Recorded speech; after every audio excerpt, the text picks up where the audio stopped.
Women in tech has come a long way. If I reflect back, we have made a lot of progress.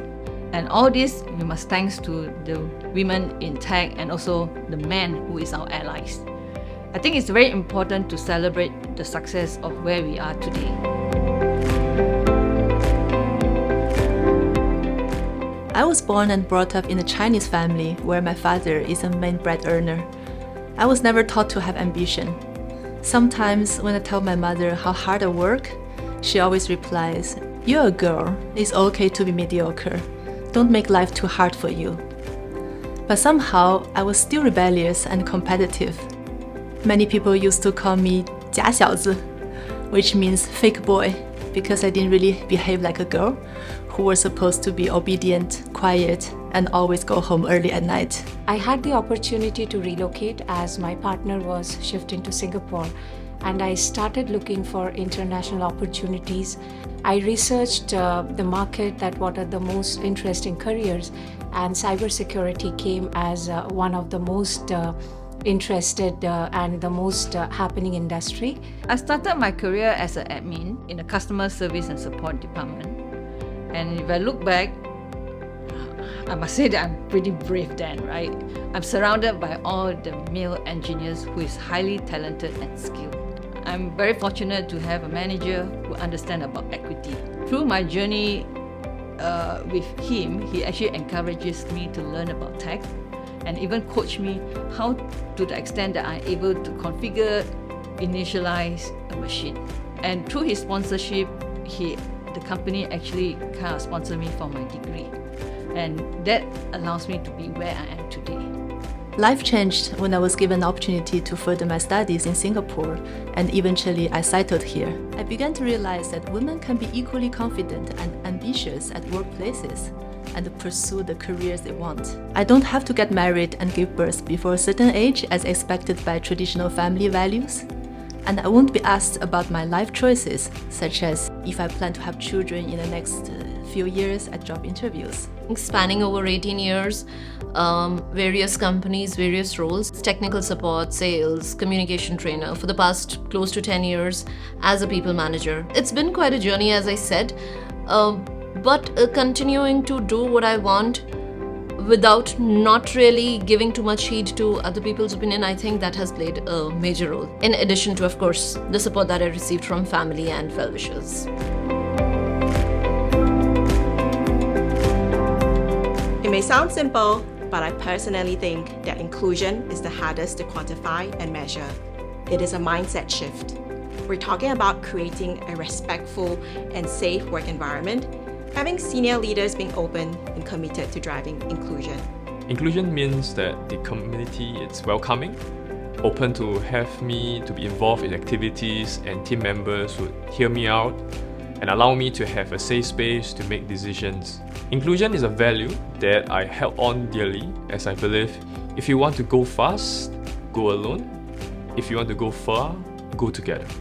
I've been in Asia and different parts of the Europe for the past 20 years, and had a fortune to work with diverse group of talented individuals. Diversity brings various perspectives, experiences, enable us to push boundaries to create better outcomes as people come from different backgrounds and walk of lives to drive the impact.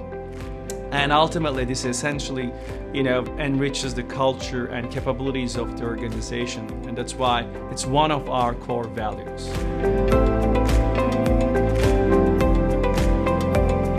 Throughout my career as a technical sales leader, I've worked with the teams that have had a significant dominance of male representation and very low representation of women on the pre-sales teams. But we're committed to changing that paradigm and embrace the I&D with several initiatives that we've rolled out and will be rolling out to attract women in the cyber and pre-sales world. Well, I encourage women to be more bold, to step forward, to do more, be authentic about themselves, and be curious to learn and move out of the comfort zone.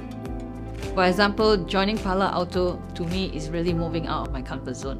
When Palo Alto pursued me to explore a career in cybersecurity, my first instance is I do not know about cybersecurity. Interestingly, the hiring manager make a statement that actually starts me thinking. I do not need you to know about cybersecurity. What we believe is in your talents and your capability. That statement actually jostled me to challenge myself and to believe in myself. If someone can believe in you, you ought to believe in yourself.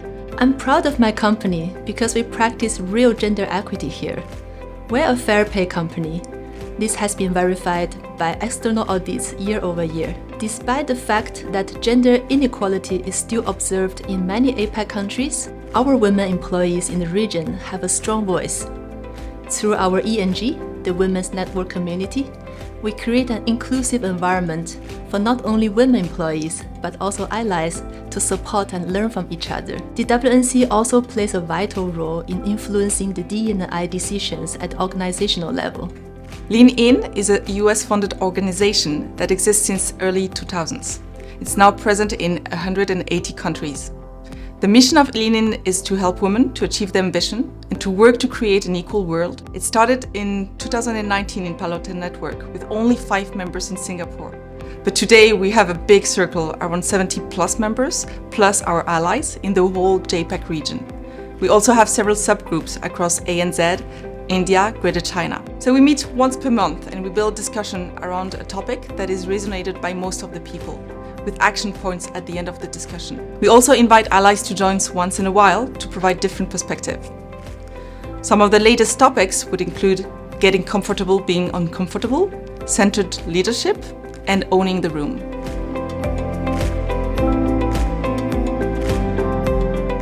One lady whom I've looked up to for a long time is Alison Nixon. She's a cybersecurity researcher, and her work has been very inspiring, not only to me, I think everyone in this industry who are fighting cybercrime, and a lot of her work has led to many disruptions in cybercrime campaigns, at the same time arrests of bad guys. So Alison Nixon is right at the top.